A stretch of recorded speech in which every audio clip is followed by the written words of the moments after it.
एक अच्छे और संपन्न परिवार से ताल्लुक रखते थे। एक दिन रीटा की भाभी उसके घर आती है। रीटा, तुझे तो पता है तेरा भाई कुछ नहीं करता, ऊपर से 2 बच्चों की जिम्मेदारी, बेटी भी बड़ी हो गई है। तू तो बुआ है, कुछ मदद कर सकती है तो कर देना। कहाँ पैसे हैं भाभी, बस समझ लो किसी तरह हम लोग भी दिन काट रहे हैं। 2 ही तो कार है और मेरी बेटी भी बड़ी हो रही है। अब उसके लिए कार लेनी है तो 10 लाख का खर्चा तो लग ही जाएगा। तभी वहाँ सुनील आ जाता है। अरे शशि, क्या है, तू हमेशा पैसों के लिए परेशान क्यों रहती है? वैसे क्या जरूरत थी बेटी की शादी इतने बड़े घर में तय करने की? अरे पैसे नहीं थे तो ऐसे ही कर देती कहीं शादी। इतने बड़े होटल में क्यों कर रही है शादी? लेकिन यहाँ तो मामला शादी का है, डेट तय है। दरअसल तेरे भतीजे के पीएफ के पैसे आने हैं, पर उसमें देर हो रही है। जैसे ही पैसे आ जाएंगे मैं तेरे अकाउंट में डलवा दूंगी। ठीक है, हम लोग सोचकर बताएंगे। तभी वहाँ भतीजा आ जाता है। फूफा जी, आप लोग ही मदद कर सकते हैं, वरना तो कैसे काम होगा समझ में ही नहीं आ रहा। मैं वादा करता हूँ जैसे ही पैसे आ जाएंगे मैं आप लोगों को वापस कर दूंगा। हाँ भाई ठीक है। अब देख भाई, हमारे लड़के तो सारा दिन घर पर पड़े रहते हैं, ना कमाते ना कुछ कमाने की इच्छा रखता है। लेकिन चल ये ले, कितने पैसे चाहिए? जी 4 लाख रुपए। ठीक है, लेकिन पैसे ध्यान से वक्त पर वापस लौटा देना। सुनील मुसीबत के वक्त बीवी के भतीजे की मदद तो कर देता है, लेकिन उन लोगों के जाने के बाद देख ले रीटा, तेरे मायके वालों ने मांगा तो दे दिया, वरना इन लोगों का मुझे कोई भरोसा नहीं है। अरे क्यों भरोसा नहीं है? इससे पहले तो कभी इन लोगों ने आपसे मदद भी नहीं ली। हाँ ली तो नहीं, लेकिन पैसे की किल्लत ही रहती है ना इन लोगों के पास। अरे ठीक है ना, नहीं लौटा पाए तो भतीजे के ससुराल से निकाल देंगे। सुना है बड़े घर में शादी हो रही है। सुनील और रीटा पैसे तो दे देते हैं, लेकिन अगले रोज ही। हाँ भाई साले साहब, क्या हाल है? ठीक हूँ जीजा जी। क्या बात है, सालों बाद आपका फोन, जरूर कोई बात होगी, बताइए ना। अरे वो तेरी बड़ी भाभी आई थी, बेटी की शादी कर रही है ना, तो पैसे लेने के लिए मैंने दे दिए 4 लाख। सोचा भाई किसी गरीब की बेटी की शादी हो रही है, पुण्य मिल जाएगा। अच्छा किया जीजा जी, उनका बेटा बहुत मेहनती है, जल्द ही लौटा भी देगा। वहीं रीटा भी फोन करके हर किसी को पैसे देने की बात करती है। रीटा की भाभी शशि के पास उसके भाई का फोन आता है। तूने सुनील से पैसा लिया है क्या? नहीं भाई, सिर्फ बात की है, बोल तो रहा है कि दे देगा। वो लोग मदद करने वालों में से नहीं है, और मदद कर भी दे लेकिन समाज में गा गा कर हालत बुरी कर देते हैं। अब गाने दीजिए ना भाई, मैं क्या कर सकती हूँ, मेरे पास कोई ऑप्शन भी तो नहीं है। बेटी की अगले हफ्ते शादी जो है। शशि की बेटी की शादी हो जाती है, लेकिन शादी के 1 महीने बाद ही सुनील का फोन भतीजे के पास आता है। हाँ भाई, शादी तो हो गई हम लोगों की दुआ से। अब देख, ऐसा ही फायदा होता है पैसे वाले रिश्तेदार हो तो। तेरे वक्त पर हम कैसे खड़े हो गए थे, लेकिन अब पैसा लौटा दे भाई।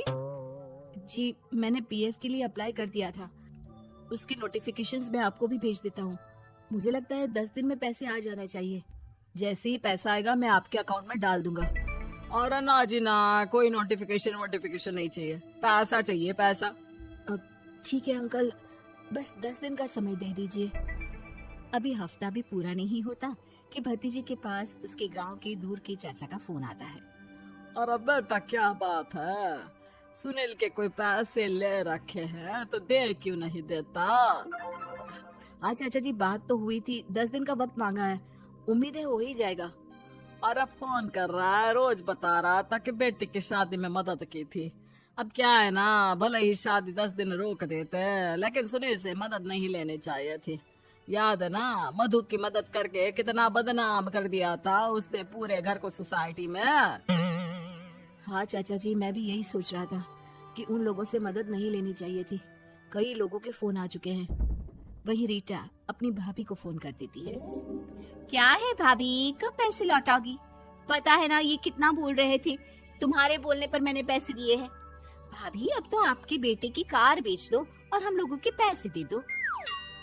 अरे लेकिन रीटा, बात तो 3 महीने की हुई थी ना, अभी तो 2 महीने भी नहीं हुए पैसा लिए, थोड़ा तो सब्र करो।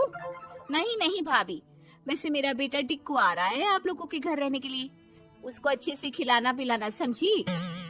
भाभी को समझ में नहीं आता कि वो क्या करे। वो बेटे से बात करती है। अरे माँ, इन लोगों से मदद लेकर सच में बहुत बड़ी गलती कर दी। मुझे खुद समझ में नहीं आता कि कैसे इन लोगों के पैसे जल्द से जल्द दे दूं। तभी डोरबेल बजती है और रीटा का बेटा डिक्कू घर में आता है। आओ बेटा, मामी के घर पहली बार आए हो रहने। आप पापा बोल रहे थे कि आप लोग पैसे का ब्याज तो दे नहीं पाओगे, तो तब तक मैं यहीं रह लूं।